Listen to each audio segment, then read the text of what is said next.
What's up, everybody? It's Andrea. Today, the Romulans are shady AF. We arrange our own funerals, and we ask the question, what was Riker gonna say about Ro? Come nerd out with us.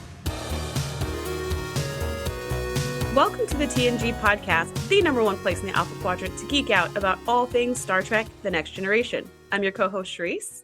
Hey, I'm your co-host, Andrea. Today we are talking Season 5, Episode 24, The Next Phase. This episode was written by the great Ronald D. Moore and directed by David Carson. The Enterprise responds to a distress call from a Romulan science ship.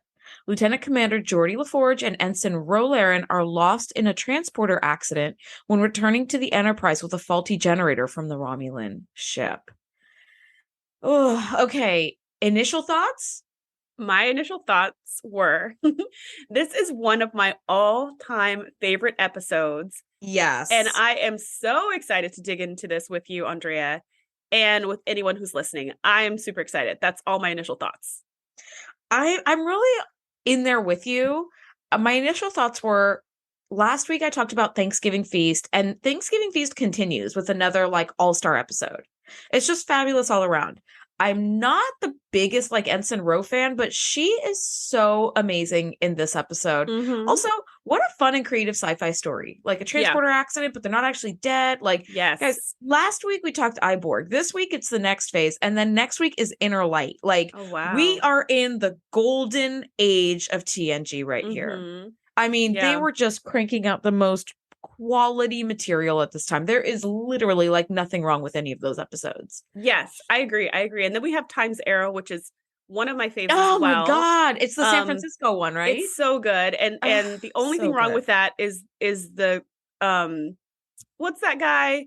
Stupid ass Samuel Clemens. Yeah, the Mark guy? Twain character is just annoying AF. Yep. But still a great episode. Every time he talks, it's nails on a chalkboard.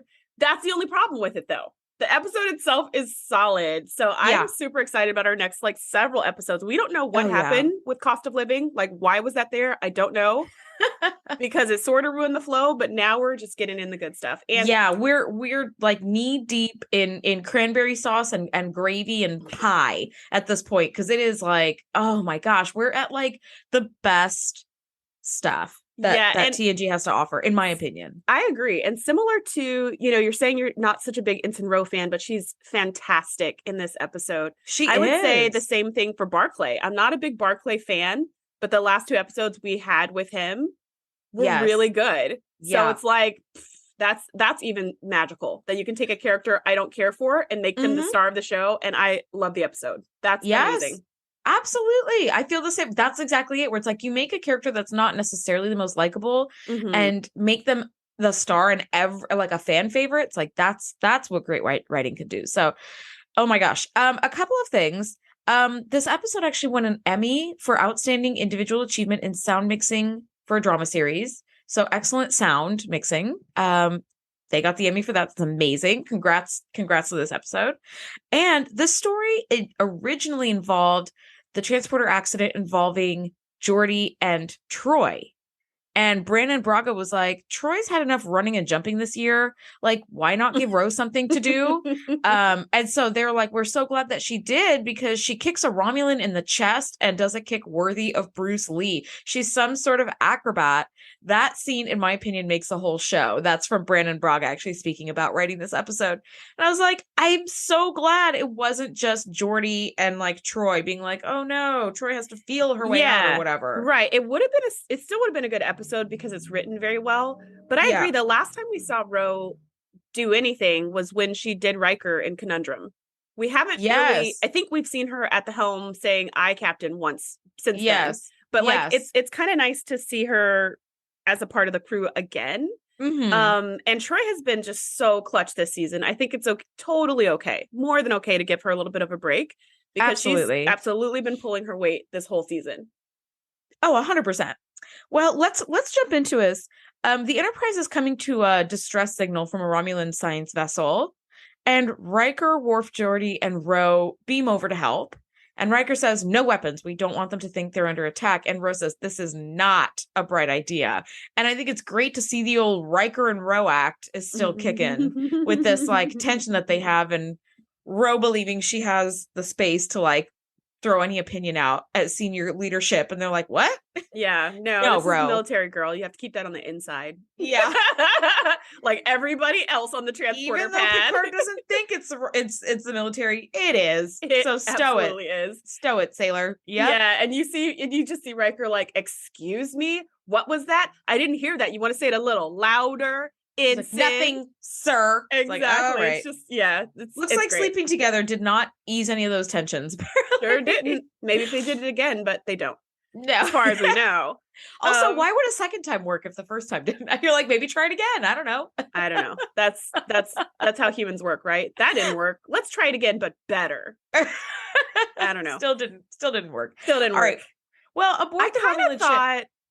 I kind of thought this was not a great idea for Picard to send them over, because in the distress call, the Romulans were like, core breach, help, help. And I was like, ooh, core breach. That's usually like a fly away kind of thing.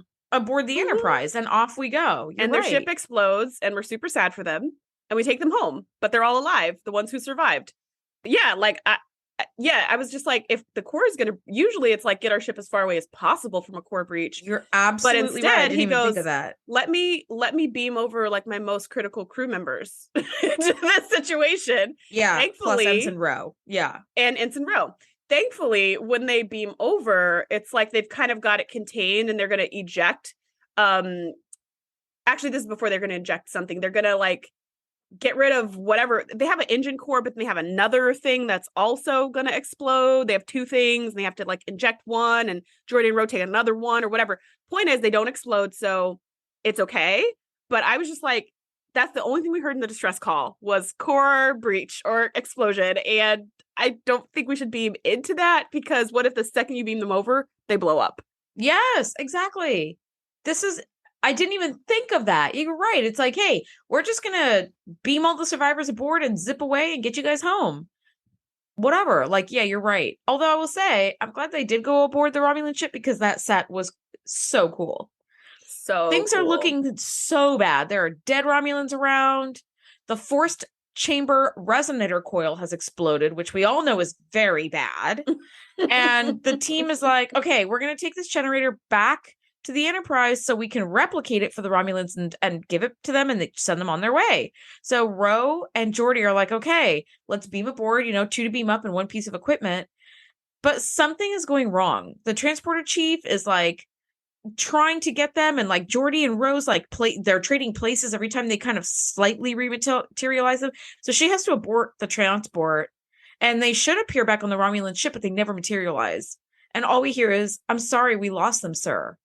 And I was like, oh my God, they've died in like a very routine transporter incident. Yes, they've died so suddenly, and we're still in the middle of a crisis, because even though they're taking that piece back to the ship, the engine core is now about to explode. So we find out it's the engine core, not the warp core. So I guess the explosion's not as deathy, but still pretty bad. Like, it would still kill everyone on the ship. So they've got to eject it. So we're still in the middle of a crazy, scary situation. So we don't even have time to mourn or to be like, are you sure? Or anything. It's like, yeah, I'm sorry, sir, they're gone. And they're like, crap. All right, engine's about to explode. Next thing. They have to move on, which is so... It's really, really intense. Like, imagining being war for Riker. It's really intense right now, because their lives are on the line still. Yeah. And they have to kind of get back to work and worry about them later. And that's what they do. That's exactly what they do. And it's like, geez, you guys, this is like super sad. Now, a couple of things. We've heard a million times that the transporters are dangerous, or like a dangerous part of everyday life in space. Hell, Pulaski didn't even want to take transporters anywhere. But like, no one has, we keep hearing how dangerous they are, but they're so routine. It's like, what? No one's died in a transporter accident. Like, we've seen people being safely beamed aboard from their shuttlecraft after the shuttlecraft exploded like 10 minutes ago, and you can still lock on their pattern and get them. It's like, okay, so I think this is the first transporter accident we've seen on TNG. You hear about how dangerous it is, but we haven't seen any loss. So like, this is the first time. If anything, we've seen how the transporters can help. We've seen it, like, with the oldening with Pulaski. Yes. Like going into the transporter and like taking out the old pattern and putting in the new pattern or whatever. And then you come back out of the transporter all young and fresh. We've seen it save lives. It's a transportation. Actually. It's a transportation and sometimes medical device. Correct. So it's, yeah. So this is the first time. Yeah. And it's like out of the blue. There's no reason for it. They just used that transporter 2 minutes ago and it was fine. Yes, that's the scary part about it, is that there wasn't like a, shuttlecraft explosion and Picard's like, did you get them? Did you get them? And it's like, I'm sorry, it was too late. Like that would make sense. But this was like, all right, 2 to beam over. We'll pop back over in a couple hours when we have this replicated. Boom. Now we're dead. It's like, what? Yeah. So the whole team is like, they've got to be somewhere. But like, even Picard goes to Troy and he's like, can you sense their presence? She's like, no. So it's like, oh my God. They're dead. And like, there's still an emergency we have to take care of. So it feels a little bit like Tasha Yar, where like Tasha died, but Troy is still being captive by, an oil spill. So like, we got to get her aboard. And then once we're away, we can do all the like funereal services. And I was like, oh my gosh. Yeah. So in the meantime, like the Enterprise has got to get their warp generator up and running. Otherwise they're looking at a core breach. So it's like, we got to get this done.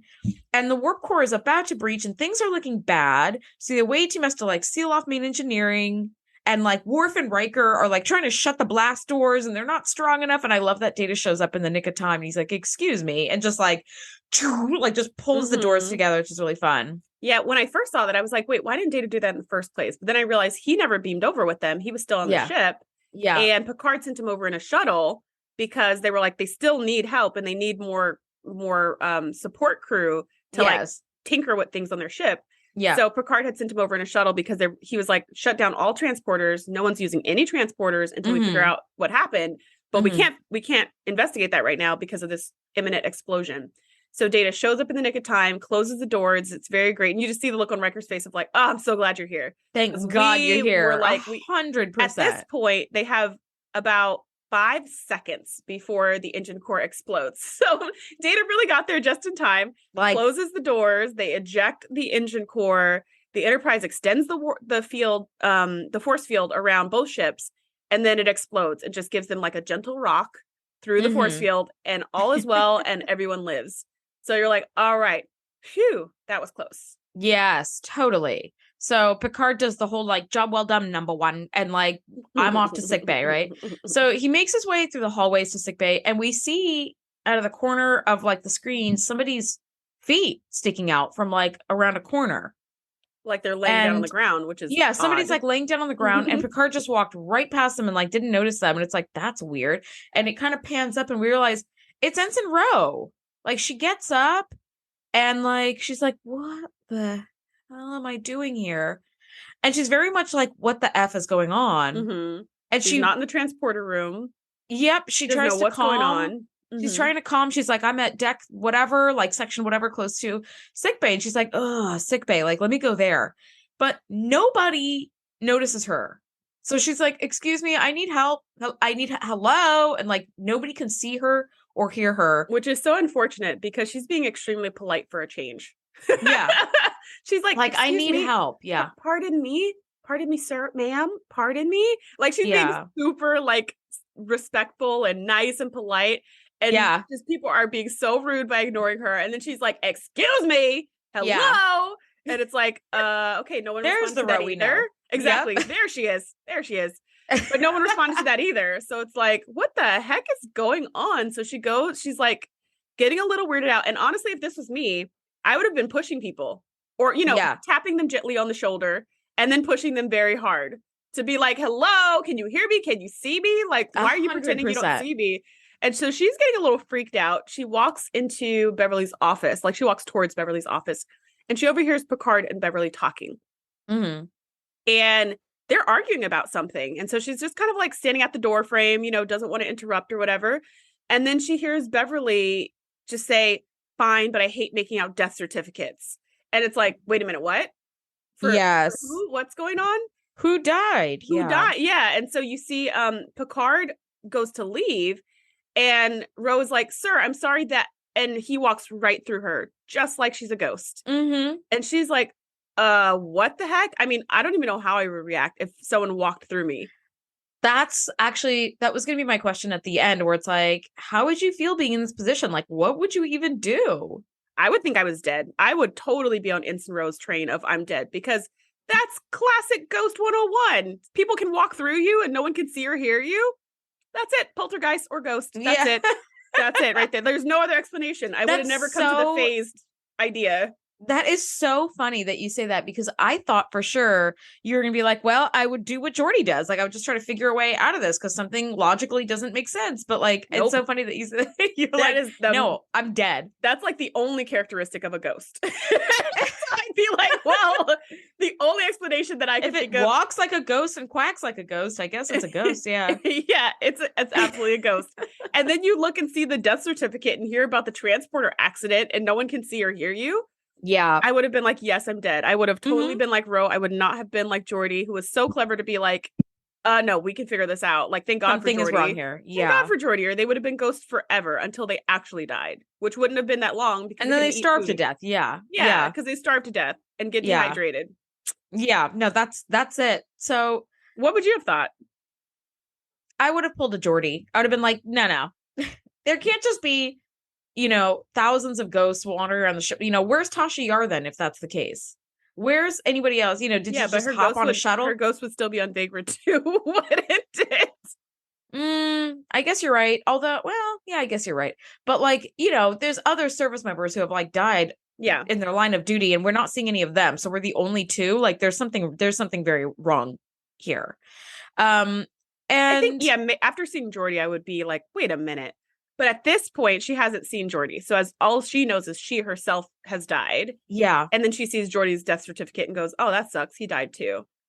Yes. Actually, now that I'm thinking about it, technical question. They can pass through walls. They can pass through equipment. Why don't they pass through the floor? Yep. Yeah. How are you standing there? I wrote that down. I was like, of course you did. Because there's a scene later on when we see this other Romulan and he's sitting in a chair. And I was like, how is he sitting in a chair? They can't touch any objects.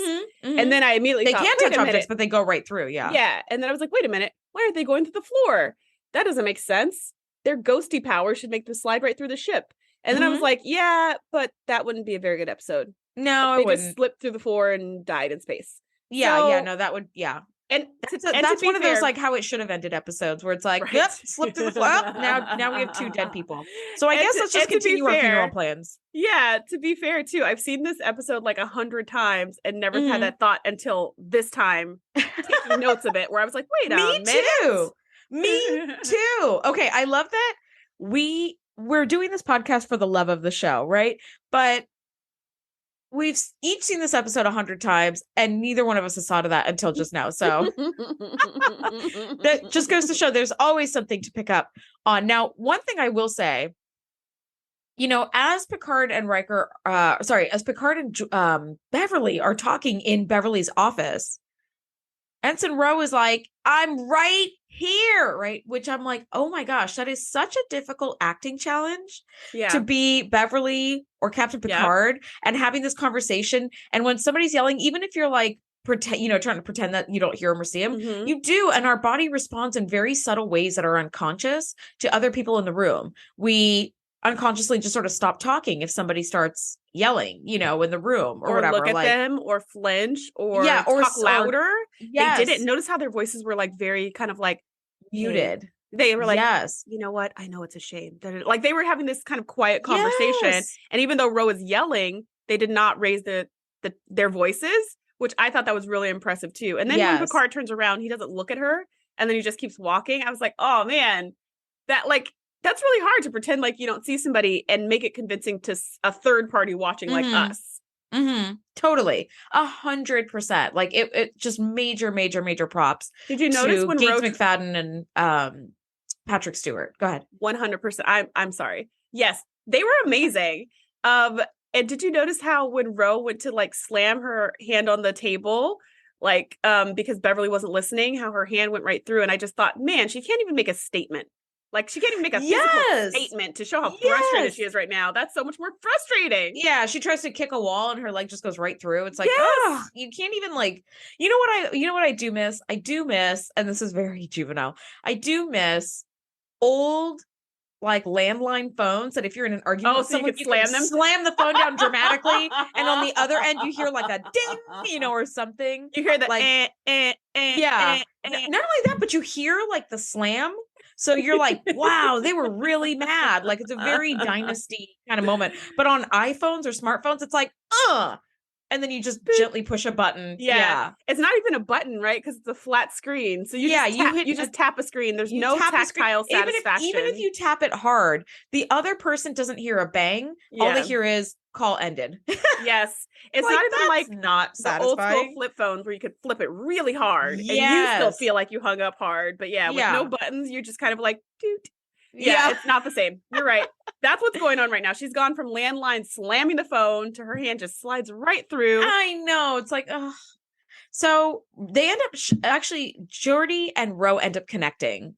And they're like, oh my God, you can see me? You can hear me? It's like being a tourist somewhere out of the country and running into somebody from your town you went to school with. And you're like, even if we weren't the best friends before, we are in this situation. Never been so glad to see Ensign Ro in my life.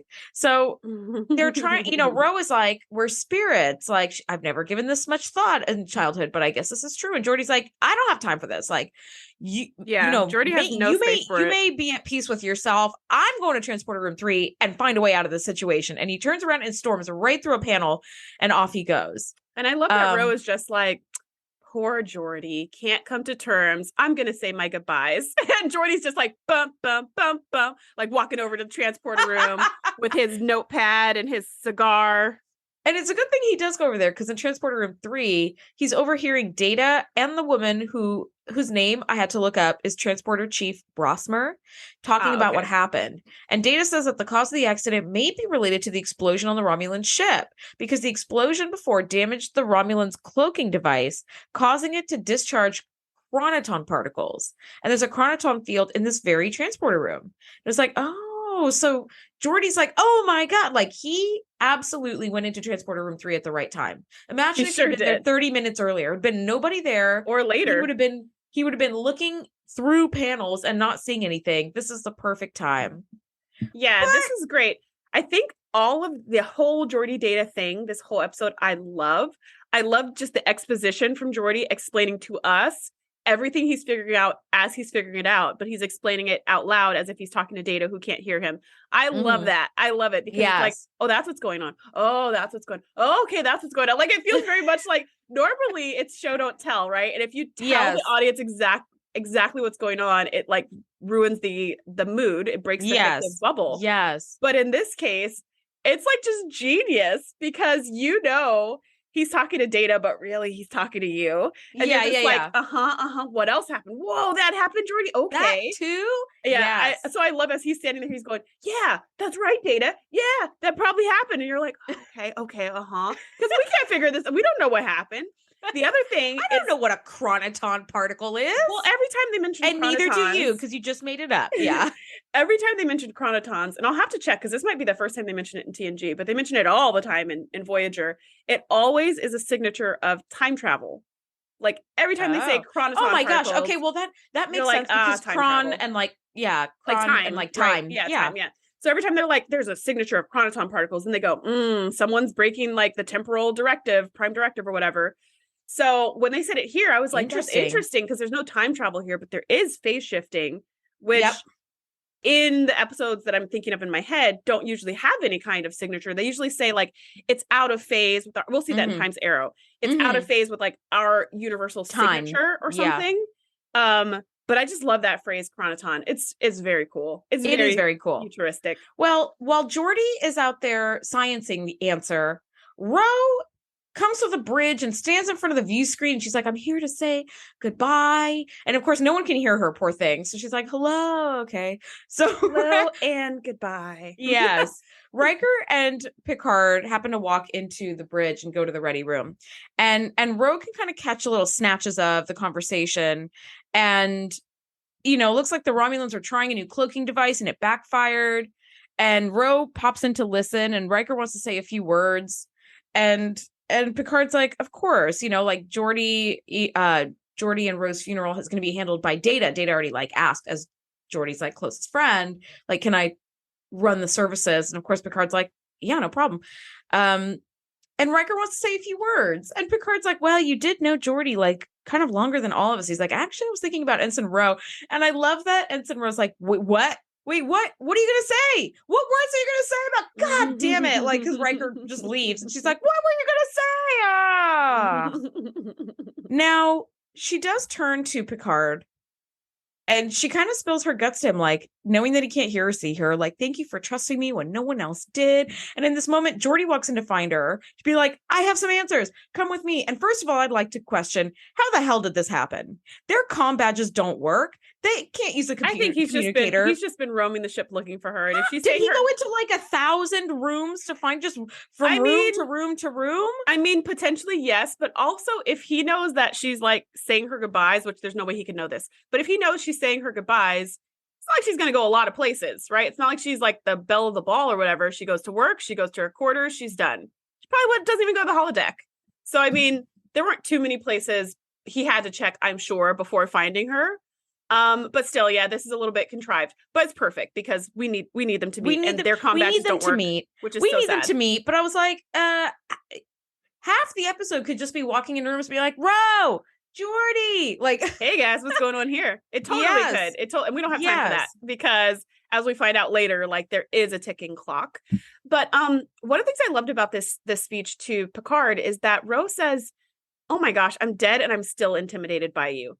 And for the first time in the 100 times I've seen this episode, I put myself in her shoes in this scene. And I thought, how would I feel talking to Picard as an ensign on his ship and as an ensign who effed up pretty bad? And, you know, is kind of looked at as some kind of misfit and is trying to, like, just all the baggage that Ro has. How would I feel standing in front of Picard not being dead? Just like standing in front of him and just talking to him candidly. It's like, yeah, you know what? I would be really intimidated too. Like, I kind of want to cut Sonia Gomez some slack for feeling embarrassed about spilling hot cocoa on him. Yeah. Because you're like, yeah, he is actually kind of an intimidating person because he's really impressive and he's done a lot of stuff and he's got a lot of authority. He freaking is the captain of the flagship of the entire Federation. And I'm like, you know what? That's a fair point. Because I was thinking of him as like, oh, cuddly Picard, you know, I have all the feels. Yeah. But really, he's actually pretty intimidating. If I worked for him, I'd be like, sir, yes, sir. Even as a ghost. 100%. Even as a ghost. I totally get that. That's exactly like, I think I would feel exactly the same way. And that was like a sweet moment. But at any rate, Geordi believes that whatever happened to them, the answers lay, you know, at the Romulan ship. So they hitch a ride with Data and Worf, or, you know, since no one trusts the transporter now, it's like, let's just take shuttles back and forth. So they hitch a ride, which is smart. Yeah. And they overhear Worf and Data planning their funerals. And it's so surreal. You know, and Data talks about how Geordi accepted him as a friend and it means a lot to him. And Worf is like, I don't think I'm the right person to ask any advice about because I'm very happy for LaForge. Like, he's crossed over in the line of duty and he's earned a place among the honored dead. And I was like, well, wait, what about Ro? Like, I rewound and watched it and he talked about Geordi. And I was like, well, yeah, what that's about Ro? Well, yes. Originally, when Data asked, he asked if he could do Geordi's services because Geordi was his best friend. And he didn't ask about Ro. But in this conversation, when they're talking, and Worf is like, well, human custom is blah, blah, blah. Then Data says, well, but I think Ro's beliefs should also be represented. It shouldn't just be about Geordi. So, like, I can understand that because I don't know how close Worf and Ro are, and also like I know, but it just strikes me as odd that like we're planning a funeral for two people, for two people who died at the same moment in the same accident, you know, and he's like, Geordi has earned a place among the honored dead. What the F about Ro? Ro didn't earn Jack. I guess because she's Bajoran or some shit. I don't know. Like, I was like, hey, kind of left her out a little bit. You know what? You're right. Especially since we hear like the Riker Picard thing where Picard's only talking about Geordi and Riker's like, well, actually Ro. So they're actually like bringing in both characters. You're right. I don't know, but that's Worf. Whatever. But I will say what I really appreciated about this scene. Couple things. One is the whole thing that Data says about Geordi accepting him and teaching him what friendship is. He accepted me. He never treated me differently. I came to learn that this is what friendship is. I always tear up at that scene, always, because that's the kind of friend. I'm like tearing up right now. It's like really like meaningful to me because that's the kind of friend I always strive to be. Aww. So to hear Geordi like being a really good friend to Data, and people treat Data like trash because he doesn't have feelings, which I always get really frustrated at. And I love that Geordi's like just not a dick, right? He treats everybody the same. And if you're a jerk, then he's like, I don't want anything to do with you, right? But I will work with you as a professional. But he's not like so quick to just put people in a box and put them in a corner. And I just love that. And then the second thing I love about this is I love seeing the backstory of the different beliefs, like the different religious beliefs and the different beliefs around death.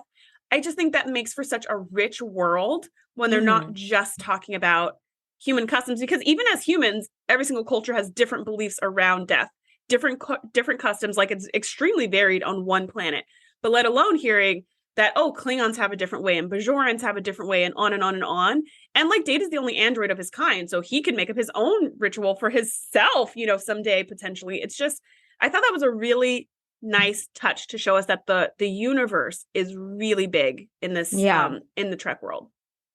Yeah, no, it really is. Like, I love all of that. And I love that, like, that hits you so hard in the feels. And you are an amazing friend. And that's exactly the kind of thing, if you were lost in a transporter accident, that's exactly what I would say, is that you're a friend and accepting of everybody. But maybe you should have taken a shuttle. But yeah, I know what you mean. That is very sweet, especially because people write off Data because he doesn't have feelings. So it's like, you can be a complete Pulaski to him, and like, he would still do his duty. But like, Geordi treats Data like a human, and it's really sweet. Now aboard the Romulan ship, Geordi literally is poking his nose into things, and he's like putting his whole face in like panels. And the Romulans are like, what does this have to do with us? They should purge their ship of chronoton particles before they jump to warp. Yeah. Because they've come across to the Romulan ship with Data and warp. Data is investigating this whole chronoton situation. Like, where's it coming from? Perhaps it's dangerous. That's why we're checking it out for your safety. And the Romulans are extra suspicious, and they have every right to be, because they're always up to shady stuff. So they have every right to be suspicious of someone coming back on the ship after they've already kind of saved the day, and they're coming back like with their tricorders, especially when you have something to hide. So Romulans are not too excited. Now, here's something I want to say about this whole scene where Geordi's poking his head in and stuff. The mise en scène I talked about a couple episodes ago, like the framing of the shots. I love it. This whole thing is framed with this random Romulan in the foreground, like right in front of the camera. Yes. And then you're seeing all the action happening over his shoulders. Yes. And you don't understand why they're doing this until the end of the scene, until right before the commercial break. But here with the mise en scène, you're just like, this is weird. There's this guy who's just staring at us and not moving, but whatever. You're not really paying attention to him. Yes. You're like straining your eyes to see like, what's Data saying over there? Oh, what's Geordi and Ro doing? Yes. Which I just thought was really interesting. I don't think we've had a shot quite like this before. I call him the stone-faced Romulan. Yeah, that was so cool that he's right there and he's looking grumpy. And the first time I saw this episode, I didn't think anything of that Romulan at all. And I was like, oh my gosh, okay, so this is interesting. We just have like a, some grumpy ass Romulan, like, which they don't want the Enterprise there poking around anyway. So he's sitting in the captain's chair, and Geordi's like, this panel looks like a molecular phase inverter. It changes the structure of matter to pass through normal matter and energy, which we will see in another episode with Riker's old captain. And like a few years back, Starfleet got word that the Klingons could use it to hide like anywhere, like inside an asteroid. But the research like never really got off the ground. It's possible that the Romulans are trying to use the inverter and cloaking device to do like a phase invert. They cloak and then they can go through stuff. Right. Which is a really cool idea. It's a super cool idea. It's transporter technology plus cloaking. Like it's really rad. Yeah. So they're like, oh shit, we're phased. We don't have any molecular substance. And even better, there's a way to dephase them. So Ro's like, wait, we're not dead? It's like, no, I told you we weren't. Oh my God. Like, we've got some answers. A freaking relief. What a relief. which also adds, it's like a relief and now adds pressure too. Cause it's like, we have 2 days to figure out how to unphase ourselves. Because if we don't, we're going to die of starvation. Well, so here's the thing. That would have been true anyways, because Geordi's like, we're not dead and I'm not taking this like down. But as they're standing there going like, oh my gosh, we're phased. We just have to unphase ourselves. All we have to do is figure out a way. We can definitely figure out a way. As they're chit-chatting, Data kind of scurries along to some other part of the ship. And the two Romulans who are in charge kind of pull to the side. And we actually learned earlier that the captain died and like the main science officer is now in charge, which is like a crazy situation. Yep. Anyways, they're chit-chatting. And so Ro and Geordi are eavesdropping. And the female Romulan is like, we cannot allow them to come back on this ship one more time because they're going to find out what we're doing here. They're going to find our technology or whatever. The interphase generator is going to be discovered. Yeah. Yeah. And so he's like, okay, I've got an idea. Here's how we can keep them from coming back. We're going to set up a muon wave across the power transfer beam because at this point, the ship is fine, but it's kind of hobbling along. So the Enterprise has sent this beam over to the ship of power where it's just like charging up the ship's batteries basically while they it's a lifeline. Yeah. While they make another engine and like give them some new parts and stuff like that so they can be on their way. And it's going to take about an hour for them to finish all this power transfer and stuff like that and get all their crew back so that the Romulans can go safely home. So this guy's like, I think his name's Mordock or something, but he's like, all right, we're going to use that power beam that they are giving us life-saving power with to send a muon wave back through it that'll build up in their dilithium crystals. And as soon as they go to warp, it'll cause them to explode. And they're like, oh, great idea. And they walk away. How's that for gratitude? That's what I thought. Like, you sons of guns. They could have let you guys explode like twice. They could have let you explode. And like, look, Romulan toast. Yeah. They double saved you and then put a freaking force field around you to make sure your ship didn't even get any more damage. And you're going to thank them by blowing them up. Wow. No wonder Federation doesn't trust you. Yeah. No wonder. Oh, but thankfully, Ro and Geordi overhear this because and they're like, invisible. Okay, let's take another ship. Let's like hop on another shuttle and get back to the Enterprise. Their 2-day clock is now like a 2-hour clock. Yes. Like we have, not even because their power transfer is almost done. And as soon as the power transfer is done, they're going to warp out of there. So now Geordi and Ro are like, we have to unphase ourselves and save the warn the ship. Floating. Absolutely. Now Geordi and Ro are like, we got to get back. We got to get back. As they turn around to leave and head back and warn the Enterprise, we see the grumpy Romulan finally like get up and turn around and follow them. And he walks right through a giant table. And you're like, oh shit, like there's another one that's phased. And he heard everything they were saying and doing. Oh my God. And it makes me wonder. Eavesdropping earns another. That's what that was. One eavesdrop begets another, apparently. And so, thankfully, Ro and Geordi, overhear this and they get back to the ship. And like, we're just like, oh my God, you guys are not alone. But like, they don't even know it. Because he just comes over on another shuttle. He doesn't just comes over on another one. Absolutely. And it's like, oh shit. So now he's loose aboard the Enterprise. Yes. And Ro and Geordi. It's adding to the tension, right? Because we're like, yes. Oh no, they're gonna starve in 2 days. Oh my gosh, the Enterprise is gonna explode in like 20 minutes. Oh my gosh, there's a Romulan chasing them. Yes, it really is like an escalation of like suspense, which is amazing. They find Ro and Geordi do find that like the chronotol fields that are appearing on the ship, all of them are appearing on all the places that they've been, like on the bridge, in the ready room, in wherever else they've been, right? So they must be leaving a trail of like chronoton breadcrumbs. So they're trying, Geordi is working to try to get Data to follow his chronoton field trail. And, Geordi's got this like machine that he's like de-chronotoning like the little particles. So Geordi keeps kind of sticking his hand in different places of that big kind of pool table that is in main engineering. And like, every place that Geordi touches, Data's like de-chronotoning. And there is a time where Geordi's hand gets a little close to the beam and he goes, ouch, ouch, like that. He's like easy with that thing. And then he realizes like he can still push his hand through the table, but it's harder to do so. So he's like, wait, whatever this like, antimatter, whatever beam anion particles. Thank you. An anion particle that you're like spraying everywhere. That is what's like dephasing me, and it's making it harder for me to walk through stuff.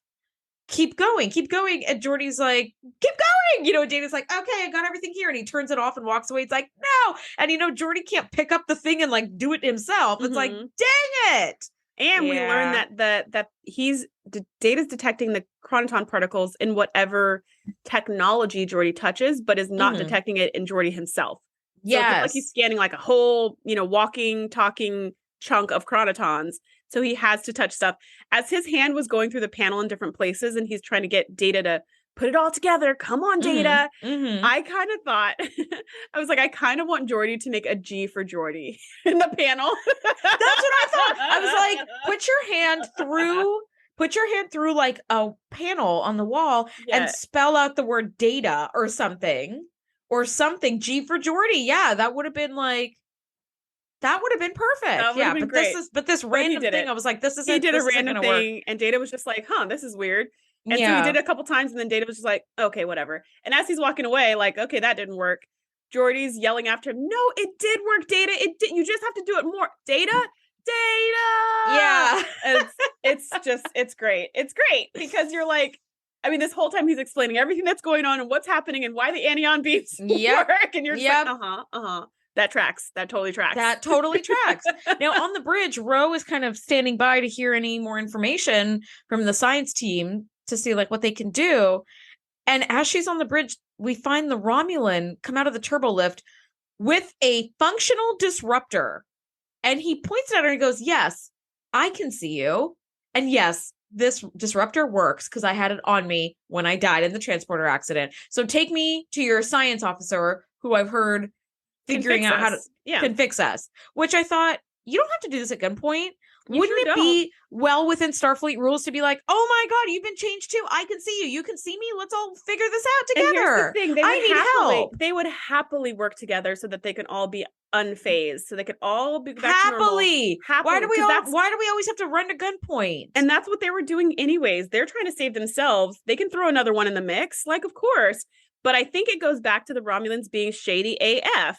Yeah, he assumes he has to do it at gunpoint in order for them to help him. He has no understanding of how the Federation works. Nope. And the fact that if he just like showed up to even if he did it back on the Romulan ship and was just like, hey, I can see you guys. I'm also, I don't know what happened to me. He can even pretend like he's ignorant. He doesn't have to tell them their secrets. He could be like, yeah, me too. And I don't know what happened. And I just woke up like this. And I don't know what's going on. Can you see me? Like he could totally act it. Plausible deniability. It's fine. 100%. And then be like, fine. Can you help me too? And they would have been like, of course. And of course they would have like, I mean, as soon as they get unfazed, they're going to talk about the muon wave or whatever, but they're not going to put him in the brig just for being invisible like them.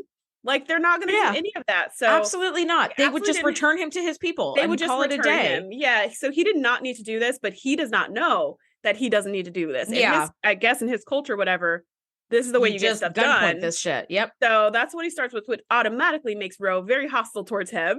And I wonder why. Not really wanting to help, right? So like we're not in a helping mood now that you pulled a disruptor on me. Yep. So Ro leads the Romulan to Geordi, and she's like, he's in this room. So she walks in and gets the drop on him and kicks his ass and takes off running. And he shoots at her, missing her by that much. It's so fun to watch them running through all these Oh my God, I love these scenes. Now, Data gets word that there's a chronoton field 300 times stronger than anything they've seen, right where the Romulan shot the disruptor. So Data's like, okay, I'm on it. So he's walking around. And Geordi's following him. Geordi's following him, right? And there's the scene is what makes the entire episode so memorable, is Ro running from room to room and the Romulan chasing her. And we run past like a woman in a towel and a man working out in his quarters and a couple on like a dinner date, and nobody knows that people are like running through their rooms and running through their bodies, running for their lives and being shot at with disruptors. Yes, and you're on a date, and now Geordi accompanies date on his search, and he comes across Ro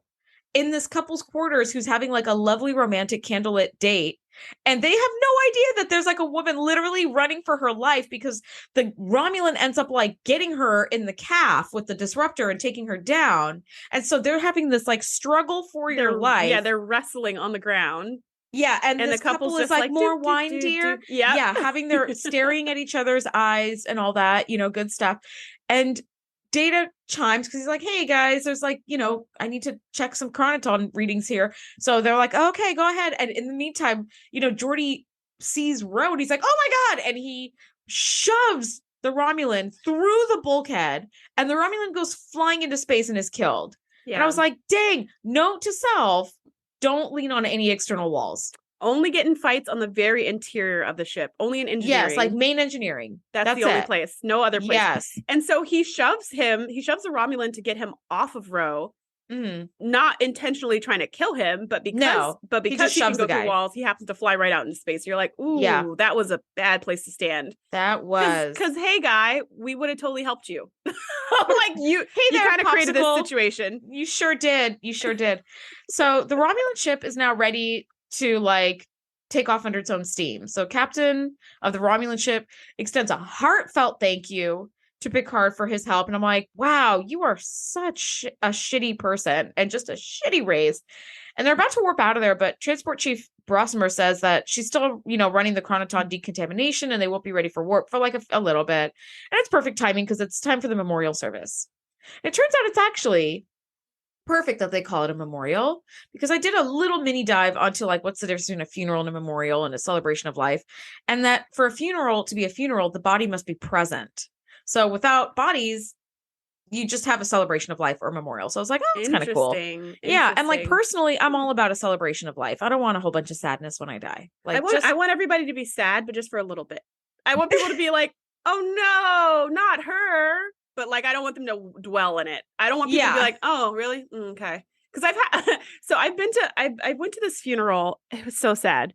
We're just like, nobody cared that this person passed away. Oh my God. They did because of how this person lived. Because of how this person lived, no one cared that this person died. And it to me was just like, wow, it is such a travesty. So sad. But it makes sense. I mean, if you live a certain way, like it makes sense. But it was just really sad. I just felt like that was a wasted life where at the end, people don't even care. People are like, so what? Right. And so I definitely don't want people to be like, so what? I want people to be like, oh no, not Shereese. I loved her. But then they can move on and be like, oh, she was great, and all the like good stuff. But I do want a little bit of sadness. So this good to know. FYI. Good to know. For me, I'm like, let's celebrate my life. Let's not dwell on how I died. Let's just celebrate how awesome my life was.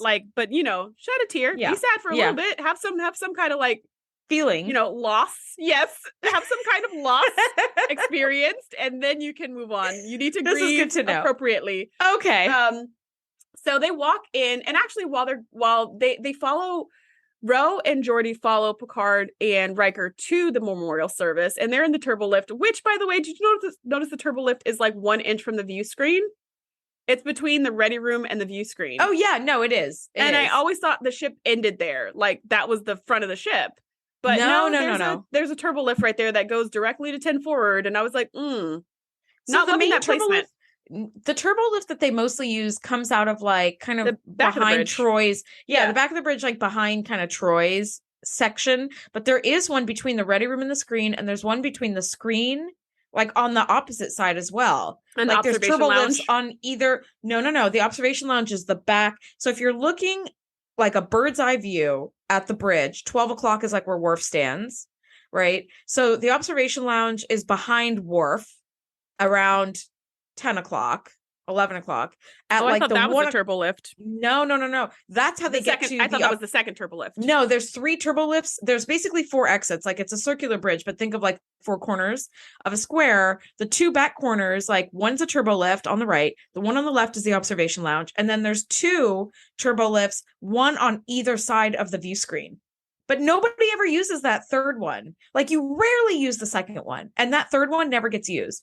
And that I knew was there because when the Enterprise, like in season 1 or 2, went into that like nebula that's like time doesn't exist. And there's like their sister ship is there, the Yamato. And remember when like Geordi and Data are like going from one room into another, but like they go out of one room into the bridge again and again. There's a doorway there. There's a turbo lift there. And then in 11001001, they also like have binars coming out of that one in the corner, like by Ensign Rose Con. Yeah. So I feel like that's a security issue. I feel like we should not have so many turbo lifts that go directly to the bridge. One. I feel like one's good, and maybe like one to a hallway, and you have to take the hallway to get to the bridge. Yes, maybe one to a hallway. And you need to have certain security clearance to even like get, it's like if you go to a hotel that has like a penthouse. Like you have to have the right of the bridge of the ship. Yes. Agreed. 100%. Anyway, so they head over to this this memorial service. Yeah, the memorial service in 10 forward. And it is like a rockin' party. I was like, hell yeah, this jazz band is playing down by the riverside. Like it is swinging. I was like, oh, right. Definitely how I want my funeral to be. Absolutely. For sure. Like a big party with some tears. A big one. With some tears. But yeah, a huge party. And your body, because it's a funeral. No, my body's going to be. No. Okay. My body's going to be donated to science or shot into space or who knows what. Yeah, I want a memorial. We don't need the, we don't need a cat. We don't need any of that creepy stuff. Anytime people have invited me to a funeral and it's like an open casket, I'm like, no, thank you.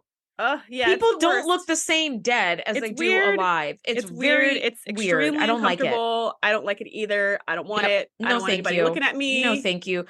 Just as a heads up, open caskets are fucking weird. Yeah. Okay. I'm sorry. I'm not trying to stomp on anybody's beliefs, but that shit is weird AF. We're having a party with a corpse in the room. I like how you're like, I'm not trying to stomp on anyone's beliefs, but this shit is fucking weird. I'm going to tell you, it's 20. Stomp. You know, yeah, you know what? Fine. I am. I'm not trying to piss anybody off, but like, God damn it. Stow your dead, please. You're trying to have a celebration of life, and there's a corpse that's been all made up, and they look unnatural as fuck. Anybody who tells you a dead person just looks like they're sleeping is lying to you to save your feelings. It's amazing. Horrible. It's amazing that they don't, because they should just look like they have their eyes closed and they're breathing very shallow. That's what they should look like. But without being alive, like, I guess maybe in our sleep, even we're moving our muscles in our face or something because it looks completely different. No, there's no life force in this thing. It's just, and I know people get a lot of closure from saying goodbye and stuff like that. To me, it's kind of like those crime shows when they're like, no, ma'am, you don't want to see the body. You don't want to remember them that way. Yes. That's how I feel about open caskets. Like, I don't want to remember them that way. I want to remember them the last time I saw them, or like, up and about, or like when I saw, even if it was tragic, like even if I saw them in the hospital, like I want to remember them animated and talking to them. And I don't want to remember them like in a casket, because that's not them. That's not them. Anyways. No, absolutely. I agree. Memorial service is not creepy at all. Listen, even if the casket is closed and that's what you need to do to feel closure, fine. But like, don't subject people to an open casket. It's grotesque. Ugh, no. So this is the kind of party I would want to have.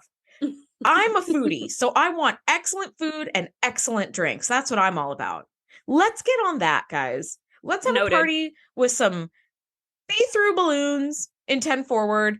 And like great drinks and like, I'm not particularly big on jazz, but if Riker wants to trombone up for my funeral, like cool, for my memorial. If Data wants to bust out his violin or whatever, we can do that. That's what we can do. Keiko plays the flute or something, right? Like we can just just whatever. That's fine. It's the Enterprise Big Family Fun Time Band. Yeah. So Ro realizes that like if we shoot the disruptor around, it's not going to hurt anybody. I don't know why, because it's still it's a disruptor. Like it could hurt Ro or Geordi or the now dead Romulan, but like even though it's out of phase, it's still a weapon. How is it not hurting people? I don't understand that. It's just passing through. It doesn't have any matter in their reality, whatever. Like I don't want to say reality because it's all real, but you know what I mean? Yeah, it doesn't have any matter in their realm.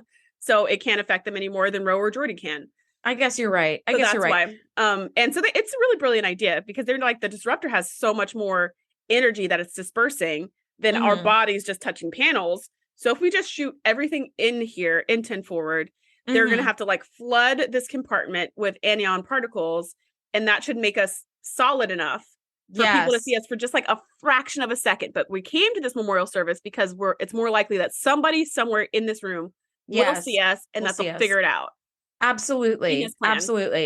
Now Riker is playing the trombone and Ro shoots him right through the head.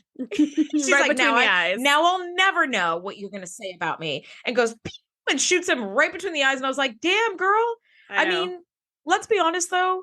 Riker's strengths do not lie in his brain, perhaps. So at least yeah. So you were not mad. You wouldn't be upset if that got damaged a little bit. It's because, do we have him around for his brains? I don't think we do. But whatever. Now Transporter Chief is like, hey, memorial service, the chronoton field is super high in 10 forward. Should I decontaminate? And they're like, sure. And like, it's close, but it's not enough. Right. Ro and Geordi are like decloaked just enough, or they're like, can you see us? Can you see us? Right. And luckily Data and Picard are chatting right there. And it's like, damn it. Okay. We're like almost there. but not, right? Like Worf kind of, it's actually, sorry, it happens to be in front of Worf, who like Worf sort of sees something, but he's like, must be nothing. And Ro's like, oh, we can overload the disruptor, which once it blows up, the chronoton field will be like 10 zillion times stronger. Mm-hmm. So, that's what happens, right? And like now it's in front of Data and Picard, and they're like, wait, did you see that? Like, if we both saw the same thing. Yeah, I love this. Not I love just in our imagination. So they stand in front of Data and Picard, which was a good call because Data's visual acuity is better than everybody. So maybe just follow Data around is maybe the moral of the story for this whole 100%. Episode. But they happen to be standing in front of them when the compartment gets flooded, which was really important because they were just about to head to warp. And Ro and Geordi were like, no, they were just about to about to head to warp because there's some like diplomatic situation that Picard needs to be at immediately. But they didn't because the transporter chief was like, wait, let's decontaminate before we go to warp just to be safe. So it was like really, like they're really, again, it's like 5 seconds, right? They're really at the wire right now. Yes, so they are. When the compartment gets flooded to get rid of the disruptor chronotons, Picard and Data see them for that fraction of a second. And like, you just see the looks on their faces, their mouths are open and they're like, what? And immediately Picard is like, what was that? Because it was not ghosts. I was like, again, I would have been like, was that ghosts? What the heck? And I don't even believe in ghosts. But again, if I would have saw the two of them appear and disappear, I'd have been like, what the F are they ghosts? Like that is what I would have thought. And Picard was like, what was that? Because they're not ghosts. I don't know what it was, but I know what it wasn't. And Data's just like, I saw that as well. And you're just like, well, good thing 2 and 2 together. Yeah. Data, and Geordi's sitting there like, come on, Data, come on, put it together, come on. And Data's like, I think the chronotons and the anion particles and probably the cloaking and their phase. And he figures it all out in like 10 seconds. And he's like, all right, transporter chief, flood 10 forward with as much anionic energy as you can find and just keep going. And she's like, all right, okay. So she does that. And like, we're not questioning. That's exactly how she would have reacted. Makes a lot of sense to me. So she does it. And then you see, apparently this is not a fun feeling. You see Ro and Geordi like collapse to the ground shaking because I guess it hurts, but it's worth it. Yeah. Because after, they just kind of like materialize. And again, you see Picard and Data staring at them with their mouths open. Yeah. And the whole memorial like comes to a screeching halt where it's like, what? Yeah. Riker stops playing the trombone. They're back. They crashed their own funeral, which is great. Imagine what everybody must be thinking. Could you imagine being at a funeral and the person like appears and you're like, what the? Like a ghost, right? It's not like their creepy body comes out of the casket, but it's like there were no bodies and then poof. They're like, hey guys, great party. Yeah. You're like, what? Yeah, like, absolutely. There would have been some big reactions. Absolutely. Now, Geordi, it's the end of the funeral. Geordi is stuffing his face and Ro isn't touching anything. The day is saved. They're like, don't go to work. There's a muon beam. Blah, blah, blah. It's like, okay, we won't. So day is saved. Ro is feeling very philosophical. She's feeling very philosophical about the whole experience of being dead. And Geordi's just like, it was a science conundrum. We weren't dead anyway. I'm not going to worry about the end of my life right now. I haven't eaten in 2 days. Like, how are you not hungry?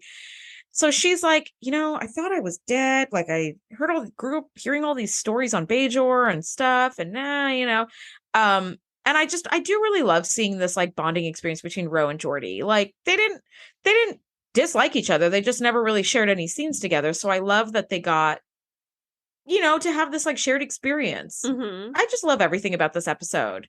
Yeah. It didn't strike me as like a single false moment. It's really good. So at this point, as she's saying, like, you know what? It made me really think that I've been pretty arrogant my whole life to just so easily dismiss my culture's beliefs about life after death because I just thought it wasn't a thing. And then suddenly I was alive after death.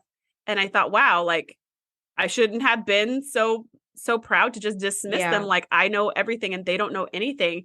And Geordi retorts with, wow, maybe we should create one of these for everybody because if it's something that can make Rolarian humble, it could do anything. And she just looks at him and just like, okay. And then they have this like cheesy after school special moment where they laugh to the credits. Yeah. And it's just a very kind of sweet and light ending after this very intense and exciting episode. Yeah, absolutely. What are your final thoughts on this whole shenanigan? I wrote this episode is perfection. It is. I love it, and I don't even know why. Like, I can't pinpoint the thing or things I love, and I love it. Well, it's also something I love it so much. I think the writing, the characters have developed so perfectly. The writing is so tight. And I think the premise is extremely original. Transporter cloaking accident. So they're cloaked. Nobody can see them. They got to figure out a way, to like get back and like decloaked. Otherwise they're going to starve to death or dehydration in like a day or two. Mm-hmm. But now the clock is ticking because there's this other threat. Like it has everything. Had this episode occurred in season 1, it would have been really cool. And it also would have felt a lot clankier than this because at this point, TNG is a well-oiled machine. Well-oiled. Mm-hmm. We don't have to worry about how Troy is sensing whatever or not sensing whatever. It's like, it's just science fiction at this point. There isn't a whole bunch of like feely stuff. It's just great science fiction. I love this episode so much. Yeah. Well, guys, this has been such a treat. I mean, it really is like one of the best episodes of ever. Next week, Thanksgiving Feast continues with season 5, episode 25, The Inner Light. It is like the pinnacle of TNG. We can't wait to break it down with you. Thank you guys so much for nerding out and listening in, and we'll see you next week. Bye. Thanks for geeking out with us. Be sure to join the crew at thetngpodcast.com to be the first to know when we do our live shows or host events exclusively for our members. We'll see you next time.